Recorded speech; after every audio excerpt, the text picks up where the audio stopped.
अनामिका और शारदा सास बहू थे। वो बहुत ही अमीर थे। जो वो चाहते थे वो खरीद लेते थे। अनामिका के 2 बच्चे थे। बच्चे जो कुछ मांगते थे वो उन्हें खरीद के देते थे। इसी तरह उनकी जिंदगी बहुत ही सुखमय बीत रही थी। फिर एक दिन अनामिका की बेटी कहती है, माँ, जो नए रिश्तेदार आए हैं ना हमारे पड़ोस वाले घर में, उनके पास एक तरह की कार है। दोनों बच्चे बैठ के उसमें खेल रहे थे। वो रिमोट से चलती है। हमें भी वैसी कार चाहिए माँ। इस तरह बेटी वैष्णवी कहती है। तब तक उसका भाई रामू वहाँ आता है। हाँ माँ, अगर आप एक कार खरीदेंगे तो हम दोनों खेलेंगे। तब तक सासू माँ वहाँ आके कहने लगती है, वो तुमसे कुछ कह रहे हैं, जल्दी करके दे दो। क्यों बहस कर रही हो उनके साथ? क्या सासू माँ, इसी तरह जो मांगेंगे देते रहेंगे तो क्या पैसे पेड़ से आएंगे? तुम्हारे पति अमेरिका गए हैं पैसे कमाने के लिए ना। क्या करोगे इतने पैसे लेके अगर खर्च नहीं करोगी तो? कहती है। ये सुनकर अनामिका कहती है, हालांकि तुम लोग कई बार चीजें मांगते हो और मैं नहीं देती। एक काम करो, जाओ अपनी दादी से जाके मांगो। इस तरह अनामिका कहती है। ये सुनकर शारदा खुद ही समाधान देती है, मैं ही तुम दोनों को दुकान ले चलती हूँ। फिर शारदा उन दोनों बच्चों को दुकान पर ले गई। फिर वहां जाके वो एक रिमोट कार उन बच्चों के लिए खरीद देती है और बच्चों को लेकर घर वापस आती है। वो दोनों बच्चे गाड़ी देख के बहुत खुश होते हैं और खेलते हैं। उनकी दादी भी उनके साथ खेलती है। बच्चे जो कुछ भी मांगते थे शारदा उन्हें खरीद के देती थी। उनके पास बनारसी साड़ी, गहने, हर एक चीज थी। हर एक छोटे समारोह के लिए भी वो नई साड़ियां खरीदते थे। इस तरह वो बहुत पैसे खर्च करते थे। बिना पैसे की कीमत जाने वो बेवजह पैसे खर्च करते थे। इसी तरह दिन निकल रहे थे। एक दिन अनामिका के पति की मृत्यु हो गई। इस बात की खबर मिली। बहुत पैसे खर्च करके उनकी लाश को भारत में लाई गई। फिर अंतिम संस्कार किए गए। उनकी मृत्यु की खबर से उनकी जिंदगी से मुस्कान ही चली गई और सभी शोक में पड़ गए। कुछ दिन ऐसे ही निकल गए। अनामिका पैसे जमा कर रही थी। दादी माँ भी बहुत सोच समझ के पैसे खर्च करने लगी। उन्होंने बहुत पैसे खर्च कर दिए थे, पर उनके पास ऐसी कोई तरकीब नहीं थी उन पैसों को दुगना करने का। 1 साल के अंदर ही सारे पैसे खत्म हो गए। उनके उस घर के सिवा उनके पास 1 रुपए हाथ में नहीं थे। सासू माँ, अब हम क्या करेंगे? जब आपके बेटे के पास बहुत पैसे हुआ करता था, आप बहुत खर्च करती थी। अब क्या करें हम ये भी नहीं जानते एक्सीडेंट किसने की। मेरे पति के मित्र प्रवीण ने मुझे बस बताया फोन करके। अगर हमें उनके बारे में पता चल जाता तो हमें मुआवजा मिल जाता और मेरे बच्चों की उस पैसों से शिक्षा मिल जाती। पता नहीं अब हम क्या करेंगे। ऐसा कहकर अनामिका रोने लगती है। सब मेरी ही गलती है। जब पैसे थे हमने बहुत लापरवाही की।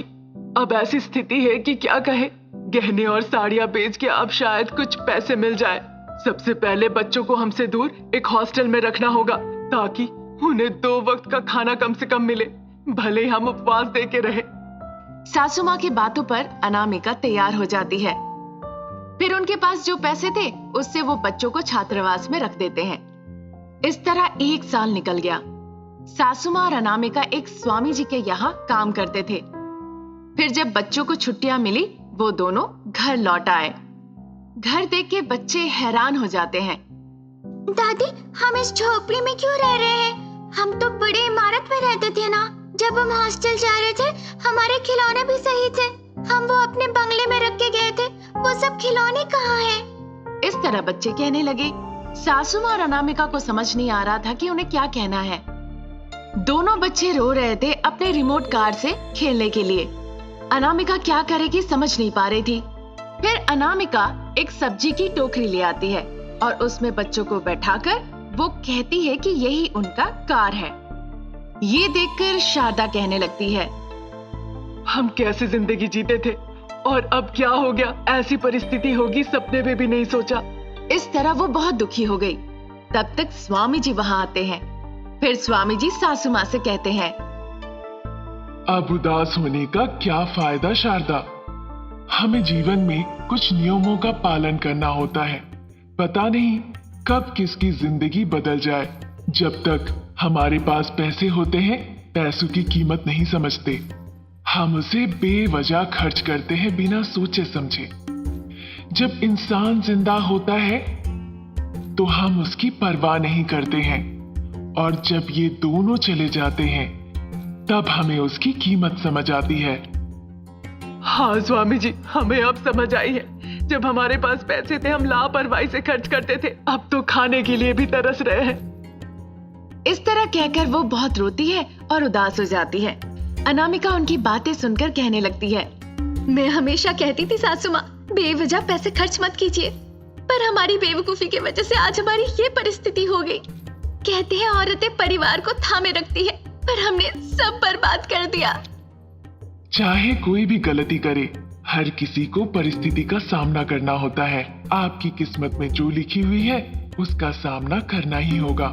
जिंदगी जरूर बदलेगी, सब ईश्वर के हाथ में छोड़ दीजिए और आगे बढ़िए।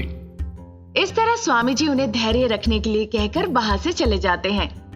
फिर वो दोनों स्वामी जी की सेवा में लग जाते हैं और भक्तों द्वारा दिए गए दान फलों से अपना पेट पालने लगते हैं। इस तरह वो दोनों स्वामी जी की सेवा करते हैं और अपनी जिंदगी व्यतीत करते हैं। अनामिका बहुत खुश थी अपनी चीजों को अपने पति के साथ बांटकर। ठीक उसी वक्त एक गाड़ी आके उनके घर के सामने रुकती है। एक गाड़ी आके हमारे घर के सामने रुकी है। देखिए तो कहीं आपकी माँ तो नहीं आई? मुझे नहीं लगता मेरी माँ आएंगी, क्योंकि वो आज तक मुझे बिना बताए कभी नहीं आए। हो सकता है मेरे दोस्त आए हैं, एक बार जाकर देखो तो। इस तरह से अनामिका के पति कहते हैं। अनामिका उसकी बातों पे तैयार हो जाती है और बाहर जाती है देखने के लिए। देखती है सासू माँ बाहर खड़ी है। उसे देखकर सासू माँ कहती है, क्या बहू रानी पतली होती जा रही हो? खाना नहीं खा रही हो क्या? आइए आइए सासू माँ, अंदर आइए।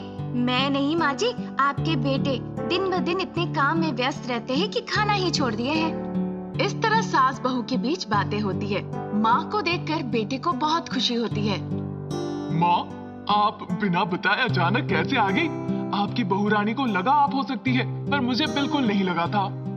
पास में ही मेरी दोस्त की बेटी की शादी थी, इसी रास्ते से जा रही थी तो सोचा तुम दोनों को आकर सरप्राइज दे दूं। वो भी उनकी बातों पर तैयार हो गए। फिर अनामिका ने स्वादिष्ट खाना पकाया। फिर वो सब लोग एक साथ बैठकर भोजन का आनंद लिए। अनामिका, खाना बहुत ही स्वादिष्ट बने हैं। बहुत बहुत शुक्रिया माँ। फिर खाना खाने के बाद सब घूमने निकल जाते हैं।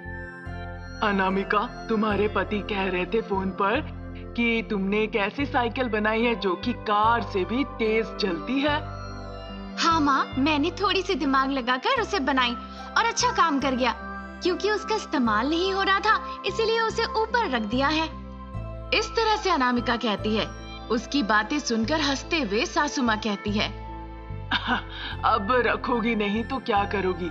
असफल रही होगी, इसीलिए उसे ऊपर चढ़ा के रख दिया होगा। मजाक उड़ाते हुए सासू माँ कहती है। उनकी बातें अनामिका को बहुत बुरा लगता है। बहुत अच्छे से काम कर रहा सासू माँ, क्योंकि मैं दूसरे काम में व्यस्त थी, इसीलिए उस पर ध्यान नहीं दे पा रही थी। अरे मैं भी वही कह रही हूँ, अगर साइकिल कार से तेज चलती तो इंसान कार क्यों खरीदता? वो भी वही साइकिल खरीदता जो तुमने बनाया है। इस तरह से सासू माँ कहती है। अनामिका गुस्से से अंदर चली जाती है। फिर शारदा अपने बेटे से कहती है, लगता है तुम्हारी पत्नी नाराज हो गई मुझ पर। जाओ, जाकर उसे मना लो। ये कहकर सासू माँ वहाँ से चली जाती है। उसके बाद अनामिका के पति उसके पास जाकर कहते हैं, अनामिका, तुम्हें तो पता है ना माँ किस तरह से बात करती है। तुम क्यों परेशान हो जाती हो उनकी बातें सुनकर? वो मुझे नीचा दिखाती है, अच्छा नहीं लगता। इस तरह से दुखी होकर अनामिका कहती है। वो उसे समझाता है। दूसरे दिन ही अनामिका उस साइकिल को नीचे उतार के साफ करती है।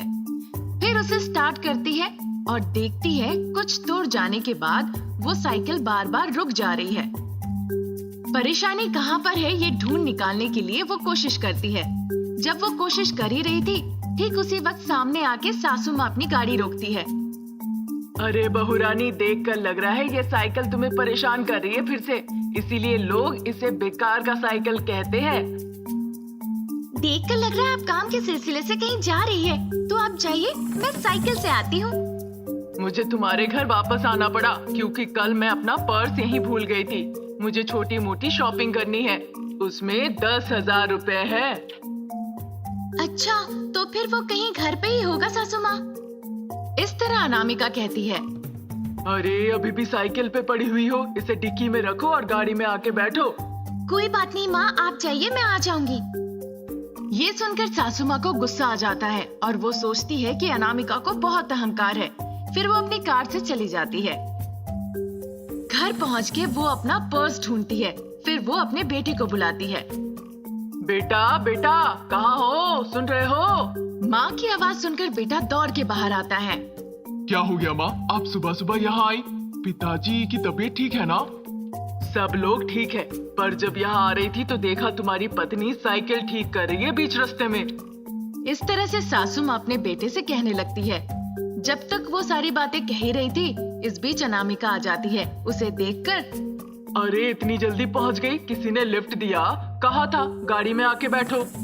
मैंने किसी से लिफ्ट नहीं मांगा, अपनी साइकिल से आई हूँ। कई दिनों से इस्तेमाल नहीं हुआ था, इसीलिए इसमें थोड़ी रिपेयर की जरूरत पड़ गई थी, जैसे चेन और कई जगह।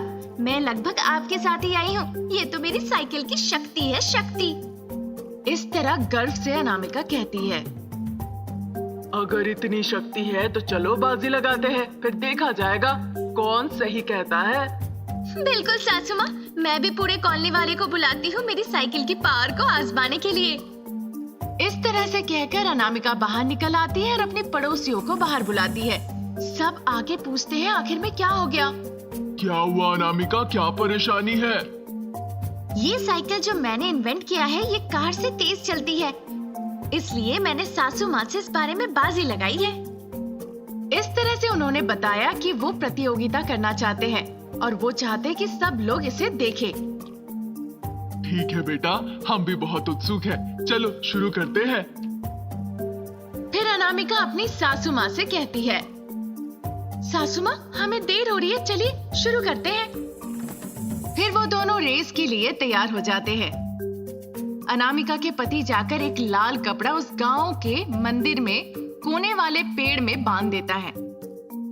जो वहां जाकर उस कपड़े को पहले ले आएगा वो विजेता कहलाएगा, ऐसा अनामिका के पति कहते हैं। दोनों इस बात के लिए तैयार हो जाते हैं। ठीक है, चलो 1, 2, 3 स्टार्ट। इस तरह से अनामिका के पति कहते हैं। फिर दोनों रेस लगाने लगते हैं, एक साइकिल से और दूसरे कार से। सासू माँ के कार से भी ज्यादा तेज अनामिका की साइकिल चल रही थी। थोड़ी देर बाद सासू माँ की कार साइकिल को पीछे करते हुए आगे निकल जाती है और इस तरह से वो एक दूसरे के करीब करीब आगे पीछे चलने लगते हैं। अचानक से अनामिका की साइकिल रुक जाती है। ये देखकर सासू माँ जोर जोर से हंसने लगती है। इसका तो खेल खत्म। इस तरह से सासू माँ कहती है।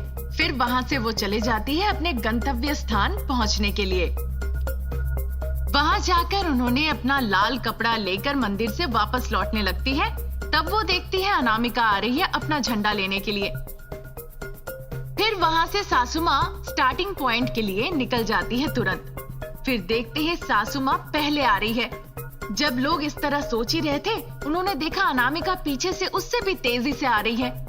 सासू माँ को क्रॉस करके वो आगे निकल जाती है और गंतव्य स्थान तक अनामिका पहले पहुँच जाती है।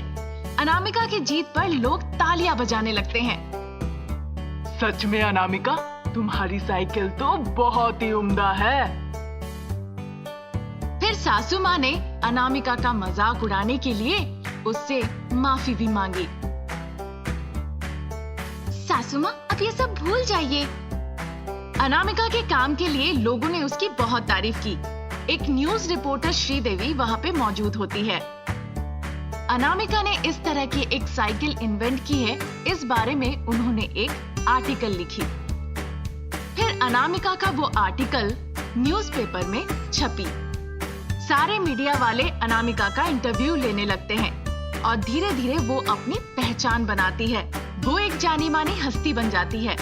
ये सब कुछ देखकर अनामिका के पति और सासू माँ को उस पर बहुत गर्व महसूस होता है।